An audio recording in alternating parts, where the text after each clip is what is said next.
बिस्मिल्लाहिर्रहमानिर्रहीम, अस्सलाम वालेकुम नाजरीन, मैं हूँ साकिब बशीर और मैं हूँ सोहेल रशीद। आज के दिन एक जॉइंट वीडियो हमने सोचा कि की जाए। कुछ खबरें इनके पास हैं, कुछ इतलात हमारे पास हैं, तो सोचा कि इकट्ठी आपके सामने रखते हैं।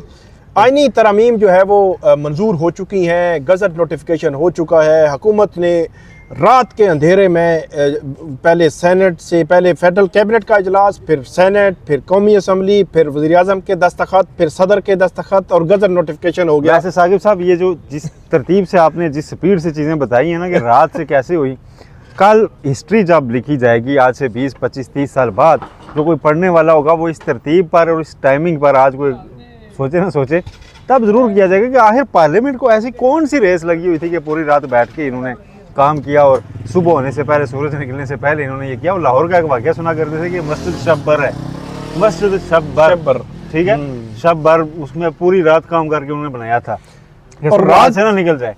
ये भी तरमीम शब-बर है, तरमीम शब बर है। और रात को तकरीबन 2:30 बजे जो है मैं पार्लियामेंट हाउस में था और आंखें बिल्कुल बंद हो रही थी और उस वक्त तकरीर चल रही थी और फारूक सत्तार साहब की आंखें भी बंद थी फारूक सत्तार साहब की आंखें भी बंद थी और तकरीर जो है वो चल रही थी और बड़ी गहमा गहमी थी। वीडियो में हमने बात करनी है कि आईनी तरमीम वो क्या है, उसके कुछ नुकात पे, फिर उसका सुप्रीम कोर्ट के अंदर अब क्या असर होगा, सुप्रीम कोर्ट के अंदर क्या चल रहा है, क्योंकि हुकूमत ने जो पार्लिमानी कमेटी है उसकी तश्कील के हवाले से भी कोशिश शुरू कर दी है। पीपल्स पार्टी ने नाम भी दे दिए हैं। इस सारे तनाजुर में अब होने क्या जा रहा है, वकला भी जो है भड़क उठे हैं। इस मुख्तलिफ एंगल्स को जो है हम उस पर बात करेंगे। पहले तो फैक्ट्स भी सामने रख लेना कि आज वो तरमीम होने के बाद उसी स्पीड से काम जारी है। सुबह नोटिफिकेशन निकला, गज़ट नोटिफिकेशन आया सदर साहब की मंजूरी के बाद। अब स्पीकर साहब ने उसकी पार्लिमानी कमेटी तश्कील देने के लिए वो शुरू कर दिया है काम। दूसरी जानिब लॉ मिनिस्ट्री जो है वो 3 जजेस के नाम टॉप सीनियर मोस्ट के उनकी समरी तैयार करके भेज रही है। आज शाम को कमेटी का मुमकिन इजलास भी हो जाना है। कल शाम तक इन्होंने चूँकि इस पर फैसला करना है, तो वो जो 25 से पहले तरमीम थी उसका मकसद तो बड़ा वाज़े है। और 3 दिन पहले उन्होंने जो नॉमिनेशन है उसको फाइनल करना है, मतलब कल रात 12 बजे तक, 22 अक्टूबर रात 12 बजे से पहले उन्होंने चीफ जस्टिस ऑफ पाकिस्तान कौन होगा ये तय करना है। दस्तखत, 4 चीज़, समरी वगैरह उस पर ओके हो जाना है। इसी से शुरू करते हैं। लेजिस्लेशन ये हुई है सोहेल साहब, जो मुझे समझ आई है, जो कल के आखिरी मुसवदे में एक बारीक सी तरमीम हुई है कि justice Mansoor Ali Shah, justice Munib, justice Yahya, तीनों में से फ़र्ज़ करें जस्टिस याया चीफ जस्टिस बन जाते हैं और रिक्यूज़ कर जाते हैं, फिर जस्टिस मंसूर और जस्टिस मुनीब को दोबारा कंसिडर किया जाएगा और साथ जस्टिस अमीनुद्दीन का नाम भेजा जाएगा, तीनों का। अब जो हमें समझ आई है कि वो जो टॉप के 3 होंगे उनमें से 2 रह जाएंगे वो, लेकिन आपकी बात भी ये है कि क्योंकि ये क्लैरिटी नहीं है कि वो तीनों के नाम जो है वो जस्टिस मंसूर, मुनीब और अमीनुद्दीन के, इन तीनों के नाम जो है वो दोबारा भेजे जाएंगे। ये थोड़ा सा मामला इसमें है कि होगा क्या। फिर 3 साल के लिए चीफ जस्टिस जो है 3 साल के लिए होगा। और एक और सोहेल साहब इसी के साथ ये है कि चीफ जस्टिस और प्रिजाइडिंग जज, इसमें ये आप क्या देख रहे हैं? ये तो एक पैरेलल सुप्रीम कोर्ट नहीं, स्टेट विद इन स्टेट खड़ी कर दी। सबसे बड़ी चीज़ देखें, स्टेट विद इन स्टेट हो ना हो, बात यह है कि जब आप आइन का दिबाचा पढ़ते हैं तो उसमें अदलिया को आज़ाद रखा गया। उस आज़ादी से मुराद ये है कि वो अपने बेंचेस वगैरह ये सारे ये जुडिशल साइड पे तश्कील दिए जाएंगे। इसको जजेस देखेंगे, ना कि ये हुकूमत के हाथ में होगा। आप ज़रा अंदाज़ा लगाइए कि हुकूमत के ख़िलाफ़ सबसे ज़्यादा केसेस जाते हैं। किसी को नौकरी से निकाला गया वो भी हुकूमत के ख़िलाफ़ केस है, ठीक है। किसी मामले पे भी एग्रीव्ड है हुकूमत की पॉलिसियों पर, किसी चीज़ से भी। किसान अब कल आएंगे जी, मैं समझता हूँ एकदम ये छोड़ दीजिए आप, बिल्कुल कल किसान ले आते हैं कोई बहुत बड़ा मामला, वो कहते हैं जी कि नहीं ये फ़लानी जो आपकी तरमीम है इससे ना हमारा नुकसान हो रहा है, तो आइन में ये भी कोई चीज़ डाली जाए, वो केस आ जाता है। उससे पहले हुकूमत को क्या ये इख्तियार होना चाहिए कि वो सुप्रीम कोर्ट में उनके लिए बेंच अपनी मर्जी का तश्कील दे, हाई कोर्ट में भी, इवन हाई कोर्ट में भी कोई आईनी केसेस हैं तो वहाँ पे अपनी मर्जी का कोई बेंच जो है वो तश्कील दे दें। ये अब मैंने दिन को भी ये मिसाल दी थी। देखें, जब यहाँ पर 63 का केस चल रहा था तो चीफ जस्टिस साहब ने बड़ी शौक से पूछा कि दुनिया में और क्या प्रिंसिपल हैं, क्या दुनिया में कहीं है ऐसा कि वोट न गिना जाए। अब सवाल ये होना चाहिए कि क्या दुनिया में कहीं है ऐसा कि सुप्रीम कोर्ट के अंदर बेंचेस हुकूमत बनाती हो, क्योंकि प्रैक्टिस एंड प्रोसीजर एक्ट के दौरान तो ये सवाल पूछा गया था कि दुनिया में क्या प्रैक्टिस है, बेंच कैसे बनते हैं।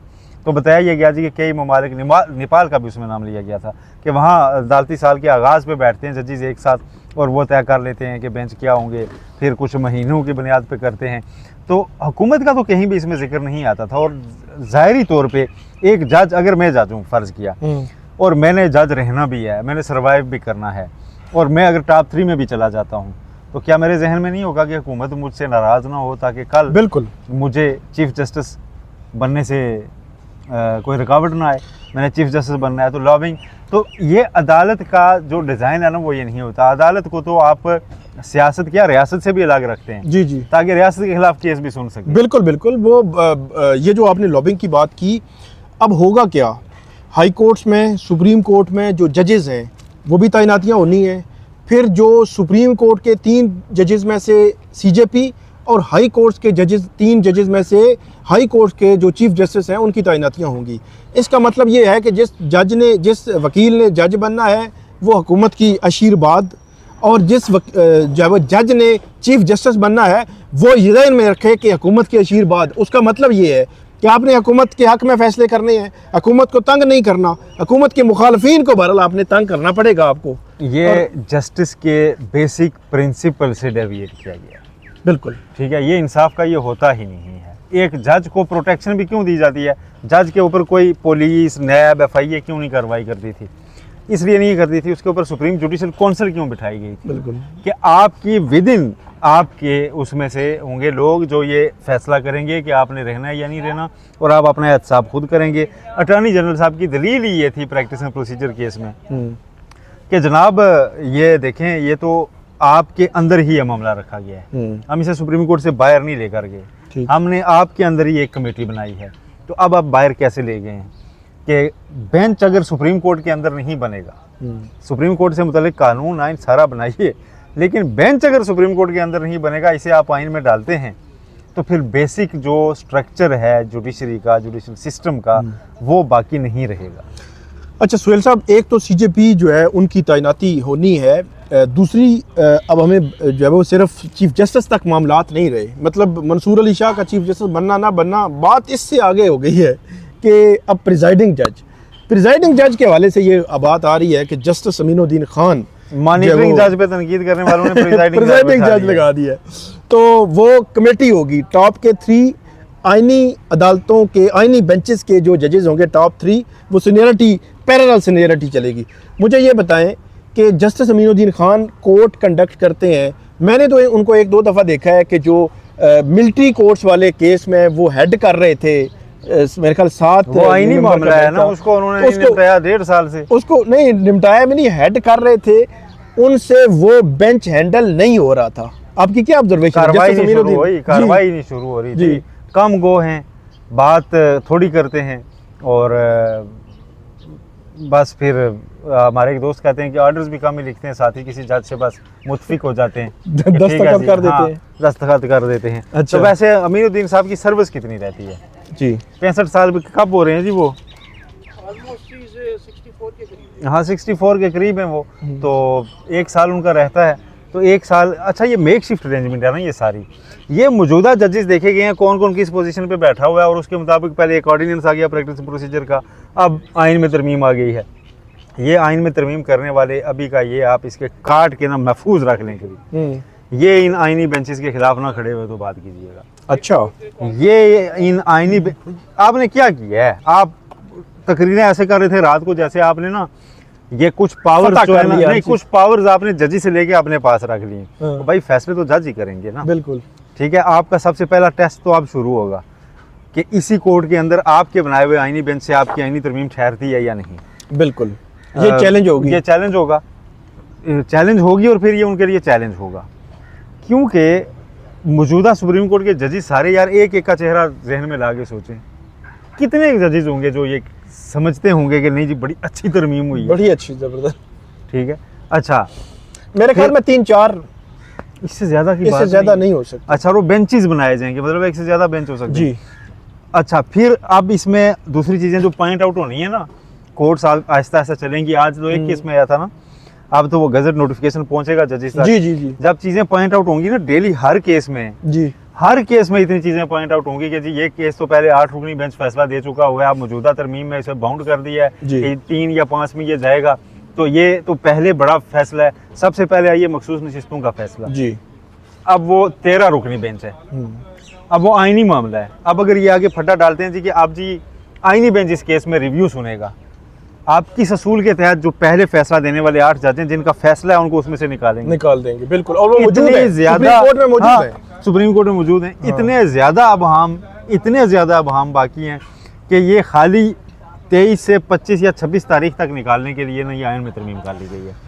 26 के बाद सिनेरियो ही बदल जाएगा। और वो जो एक्सपेक्ट कर रहे थे ना कि जैसे मंसूर अली शाह ये पता नहीं कोई लड़ने आ जाएंगे और हम कहेंगे देखा पार्टी है, उन्होंने ये नहीं किया, वो अब भी ये नहीं करेंगे। उन्होंने बैठ के आपके अटॉर्नी जनरल को बुला के पूछना है जी ये केस आपके तो इल्म में था ना, आपने आईनी तरमीम कराई है, बताएं इसको हम किधर लेके जाएं। बिल्कुल ठीक है, ये फलां केस इसको हम किधर लेके जाएं। इतनी ज़्यादा फाइलें डेली जाएंगी ना कि ये हुकूमत को, जैसे ये कहते हैं ना कि हमने मुशर्रफ दौर के बाद 18वीं तरमीम करके तो आइन में जो बगाड़ पैदा हुए थे सीधे किए हैं, तो अब आपको 27वीं तरमीम के लिए अभी से तैयारी करनी चाहिए। चीज़ें पॉइंट आउट होना शुरू हो चुकी हैं, आगे भी होती जाएंगी। सुहेल साहब, इसमें एक और जो बड़ी इंपॉर्टेंट चीज़ है वो ये है कि चीफ जस्टिस काजी फायज़ ईसा बहुत जल्दी में थे जब ये फैसला आया था 12 जुलाई को, और 19 जुलाई को उन्होंने कहा कि लगाएं, ये नज़रसानी लगाएं। अगरचे बाद में जब 63A में उनका मौक़िफ़ आया तो उन्होंने कहा कि जब तक तफसीली फ़ैसला ना आया हो, वजूहात का जिक्र ना हो, तो नज़रसानी जो है वो उस तरह मतलब उसको बेवक़्त होती है इस तरह।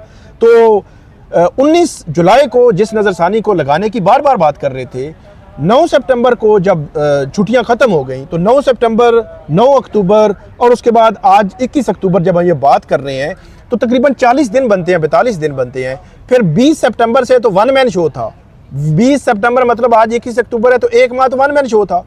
क्यों नहीं लगाई चीफ जस्टिस? मैं बताता हूं, मुझे ऐसे लगता है आईनी केस में उनको नहीं बिठाना चाह रहे थे इस दौरान जी, आईनी बेंचेस से उनको दूर रखा गया था। वजह किसी भी जगह पे वो बैठेंगे तो जो चल रहा है ना मुल्क में, फिर जस्टिस अतर मुनिल्लाह भी होंगे, उनके आगे भी जनाब वो सारा होगा, वो भी बोल रहे होंगे, जैसे मंसूर अली शाह भी होंगे, जैसे मुनीब भी बोल रहे होंगे। पहली बात यह है कि क्या वो इस कमेटी के बनाए हुए बेंच में बैठते या ना बैठते, पहला सवाल आता। फिर उसमें एक नोट्स आना शुरू हो जाते, वो फिर बड़े शायद के छत्ते में हाथ डालने वाली बात थी ना, वो नहीं डाला गया, नहीं वो लगा ही नहीं सकते थे।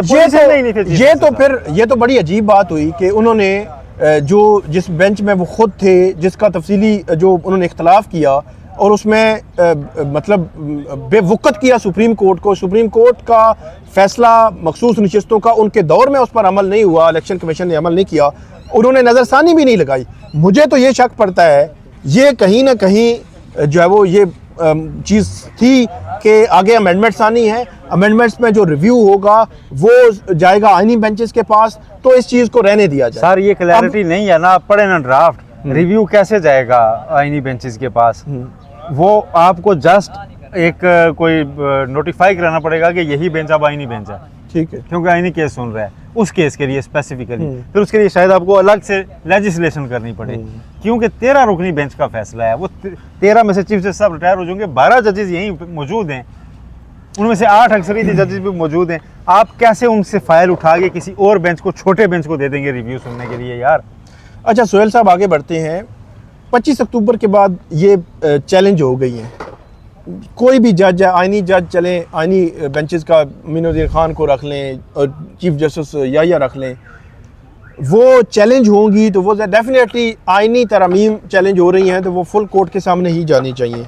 अब जो इस मामले में तो फुल कोर्ट का तस्वर ही ख़त्म हो गया है, तो क्या आपको मंजर लग रहा है कि जब वो आ जाएंगी तो क्या करेंगे आईनी प्रेसिडेंट जज साहब और चीफ जस्टिस? बहाम ज़्यादा नहीं बाकी रहेगी और इसमें सॉलिड रीजंस जुडिशरी की साइड से जाएंगी और जाएंगी हुकूमत के पास कि जनाब आपकी की हुई तरमीम में ये चीज़ें क्यों मद्देनज़र नहीं रखी, क्या जल्दी थी? सही है, जल्दी का सवाल आ जाएगा, हाउस ना मुकम्मल होने का सवाल मौजूद है, मखसूस नशिस्तें दी नहीं गई हुई। मुझे हैरानी एक चीज़ पर है, सारे मश्क में PTI ने इतनी स्पीचेस की, इतनी मुलाकातें की, किसी एक जगह उन्होंने प्रेस कॉन्फ्रेंस करके ये नहीं कहा कि यार हमें आप पाकिस्तान तहरीक इंसाफ कंसिडर करके वोट मांग रहे हैं जी, तो पार्लियामेंट के अंदर आपने हमें तस्लीम किया है PTI? बिल्कुल दे दिए, हमारा स्टेटस जो हमें सुप्रीम कोर्ट ने वापस किया है, आपने तो दिया ही नहीं। आप तो मान ही नहीं, आप सुप्रीम कोर्ट का फैसला नहीं मान रहे, आप जो है वो उसमें तरमीमें कर रहे हैं। हाँ, आप हमें मखसूस नशिस्तें ही दे रहे हैं, अवान मुकम्मल करें फिर चलते हैं। ये डिबेट ही नहीं हुई। इन पॉइंट्स के ऊपर जो है ना, इन पॉइंट्स के ऊपर ये चैलेंज होनी चाहिए थी, प्रोपोज्ड अमेंडमेंट्स या जो भी, कि जनाब हाउस मुकम्मल कराएं, उसके बाद ये तरमीम कराएं, वरना ये मुतनाज़ हो जाएगी कि मुतनाज़ हो चुकी है। और ये बिलावल भुट्टो ज़रदारी ने हैदराबाद में तस्लीम कर लिया था कि PTI साथ ना आई तो ये कंट्रोवर्शियल होंगी और अदम इस्तेकाम भी होगा। अच्छा, अदम इस्तेकाम की आपने बात की, जो वकील हैं वो मैदान में आ गए हैं। अली अहमद कुर्द बड़े जो वकला तहरीक के बड़े रूए रवां हैं, फिर अहमद खान है, मुनीर मलिक कराची से हैं, तो बड़ी सख्त जो है वो स्पीच उन्होंने प्रेस कॉन्फ्रेंस की है। एक बात बताऊं, आपने तीनों बहुत मुअज़्ज़ज़ बुजुर्गान के नाम लिए हैं। इस तहरीक को वलवला चाहिए थोड़ा, ठीक है इनकी रहनुमाई होगी, लेकिन वलवला जवान चाहिए। जवान जो 2007 में इनके वलवले थे ना, वो वलवले कुछ नए लोगों में होंगे। इनको तो अब किसी जगह आपने लेके जाना है, अब वो तकरीर करेंगे, स्पीच करेंगे, ठीक है, ये आप उस तरह मोबिलाइज लोगों को नहीं कर सकते। तो वो वकला 1 महीने के अंदर बहरहाल सिचुएशन चेंज होगी, आइनी बेंचेस बन चुके होंगे। आइनी बेंचेस बनने के बाद ये होगा कि वकला के नए इलेक्शन हो रहे हैं, ठीक है, और उसमें नई वो तो अक्टूबर के एंड में ही है ना, अक्टूबर 31 को मेरे ख्याल नई बॉडीज होंगी। हफ्ते 2 हफ्ते में गेम अलग होगी। और फ़र्ज़ करें मुल्क भर की तमाम बार एसोसिएशंस, बार कौंसल्स, ठीक है, सुप्रीम कोर्ट बार आके आइनी बेंच के सामने पटिशन रख देते हैं अपनी कि जनाब ये तरमीम ठीक नहीं है, ठीक है, तो उसको इतना आसान होगा उठा के फेंक देना। और उसमें अगर ठोस तरीके से प्रोफेशनल लॉयर जिसके खिलाफ खड़े हैं ना, जिन्होंने आइनी मामलात में पेश होना होता है, वो 101 वजूहात लिख के ले आएँ कि जनाब ये केसेस जो हैं ये आप किधर जाएंगे, इसका इसमें जवाब नहीं है। ये जो पहले डिसाइड हो चुके केसेस हैं लार्जर बेंचेस के 8 रुकनी 10 रुकनी, वो आप आइनी बेंच 5 रुकनी 3 रुकनी कैसे सुनेगा, इसका इसमें जवाब नहीं है। और केसेस के नाम भी पॉइंट आउट कर दें तो उसके बाद मसाइल हो जाएंगे। और अटॉर्नी जनरल भी कहें यस इसका जवाब नहीं है, तो फिर किधर जाएगा मामला, फिर खिचड़ी बनेगी। देखना ये है कि इनसाइड कोर्ट तो ये खिचड़ी होगी, अब आउटसाइड कोर्ट क्या जो वकील हैं वो उस किस्म का माहौल बना सकते हैं, कोई उस तरह मोबिलाइज कर सकते हैं, एक्टिव कर सकते हैं अपनी बार्स को, वकला को, जहां पर इस वक्त सुप्रीम कोर्ट बार एसोसिएशन है, पाकिस्तान बार काउंसिल की जो मुंतखब नुमाइंदे हैं वो हुकूमत की भी टीम जो है वो तकरीबन जो है वो बने हुए हैं, तो क्या वो उसको एक्टिव कर सकेंगे? ये एक बड़ा ही अहम इस मामले में हमें सवाल होगा। और आइनी तरमीम के तनाजुर में जो आगे जो कुछ होना है उसका इंडिपेंडेंस ऑफ जुडिशरी के लिए बड़ा अहम सवाल है, जिस पर सिविल सोसाइटी भी, वकला भी बात कर रहे हैं, सिविल सोसाइटी, आम लोग, मीडिया में भी ये जब वो डिस्कशन चल रही है। और इसका अल्टीमेटली जो लग रहा है बज़ाहिर ये एक बहुत शॉर्ट टर्म हुकूमत के लिए रिलीफ होगा, लॉन्ग टर्म जो है वो कोई शॉर्टी है वैसे कि ये आईनी बेंच जो है हुकूमत को सर्टिफिकेट दिया करेंगे। कभी भी नहीं। मैंने आपको इसीलिए अर्ज किया कि सारे जजेस के चेहरे जहन में ला के सोचिए कि उनसे कितने हैं जो हुकूमत को रिलीफ दे देंगे, और अगर उनमें से 1-2 ही हुए तो क्या आपने 15 साथियों के खिलाफ और इतने वकला के खिलाफ सारी बार्स करी तो वो भी नहीं होंगे। ये मसाइल हो जाएंगे। या तो आप तरमीम करके एक ही दफ़ा कह रहे हैं कि नहीं जी आईनी मामलात के जज भी हम ही हुआ करेंगे, ठीक है, फिर तो आपकी कामयाबी है। जब तक ये जुडिशल सिस्टम के पास है, जुडिशरी के पास है, इसमें कोई नहीं होने वाला। आखिरी सवाल आपसे, जस्टिस मंसूर अली शाह, आपको लगता है कि कल शाम चीफ जस्टिस पाकिस्तान अपॉइंट कर दिए जाएंगे, नोटिफाई कर दिए जाएंगे? वैसे अभी तक जो है वो मुतज़ाद इतलात है। एक इतला जो मतलब मुसद्दक़ा ज़राए से ही मिली कि जो मौलाना है उनके साथ एक पॉलिटिकली एक डील हुई कि आप आइनी तरमीम को करें सपोर्ट, तो टॉप 3 को सपोर्ट करें, आप पैनल को सपोर्ट करें, तो हम जस्टिस मंसूर जो है वो उनको करेंगे, जो है वो ले आएंगे चीफ जस्टिस। लेकिन मामला फिर वही है सुहेल साहब के वो जो मुसवदे थे ना, जिस तरह वो उनमें तब्दीलियाँ आती रही, परसों शाम को हम कुछ और डिस्कस कर रहे थे, कल कुछ और आ गया, तो इसलिए ये जो हम बात कर रहे हैं ये भी हो सकता है परसों या कल सुबह की और शाम की कुछ और हो। मेरी ज़ाती वैसे एक अंडरस्टैंडिंग ये है कि चूंकि एक कंट्रोवर्शियल वे में इसको पास किया गया और हुकूमत नहीं चाहेगी कोई तहरीक चले या कुछ, और वो कल उन्होंने पेश भी होना है जुडिशरी के सामने, अटॉर्नी जनरल ने भी वो अपनी फेस सेविंग भी रखें, वो कहेंगे देखें हम क्यों एक अच्छे सीनियर मोस्ट जज को हम हटाएंगे। इसका मकसद कोई बदनीति तो नहीं था, ना ये फ़र्द वाहिद के लिए तब थी, ना ये अब फ़र्द वाहिद को रोकने के लिए, जो मौलाना कह रहे थे। हाँ बिल्कुल। तो इसको चैलेंज होने में जो है ना मसला, वो जो लोग इसकी मुखालफत कर रहे हैं ना, उनकी तहरीक से दम निकालने के लिए जैसे मंसूर अली शाह को अपॉइंट करेंगे। बहुत शुक्रिया। आखिरी सवाल, 21 अक्टूबर है, 4 दिन रह गए हैं चीफ जस्टिस काजी फ़ाइसा को घर जाने में, रिटायरमेंट में। तो आज जो हामिद खान साहब हैं उन्होंने मोस्ट बायस्ड जज उनको कहा, उन्होंने कहा लिखें, मेरा एतराज़ लिखें उस ऑर्डर में, उन्होंने नहीं लिखा।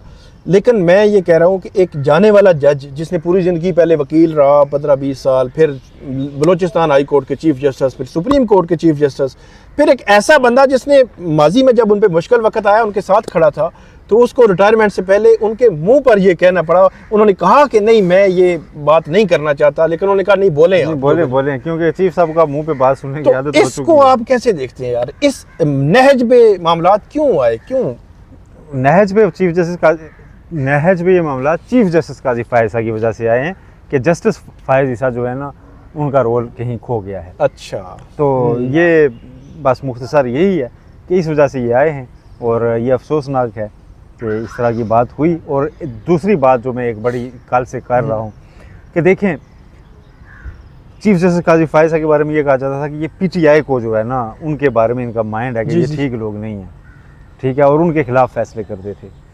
तो अब हुआ क्या है, इस सारे पॉलिटिकल एपिसोड को अगर आप बगौर जायज़ा लें तो यार पीटीआई के मुतालबे पे जस्टिस काजी फायद ईसा को चलें ये नहीं चाहते, लेकिन गवर्नमेंट चाहती थी। गवर्नमेंट का तो एतराफ़ है ना कि हमने 3 बार मुलाकात की। पीटीआई के मुतालबे पे यार नून लीग ने भी इनका नाम निकाल दिया। बस यही ये है सियासत का हुस्न। सियासतदानों को आपस में रहने देना चाहिए, जजेस को जजेस के तौर पे ही काम करना चाहिए। बहुत शुक्रिया साकिब साहब। बहुत शुक्रिया नाज़रीन, थैंक अल्लाह यू। हाफ़िज़।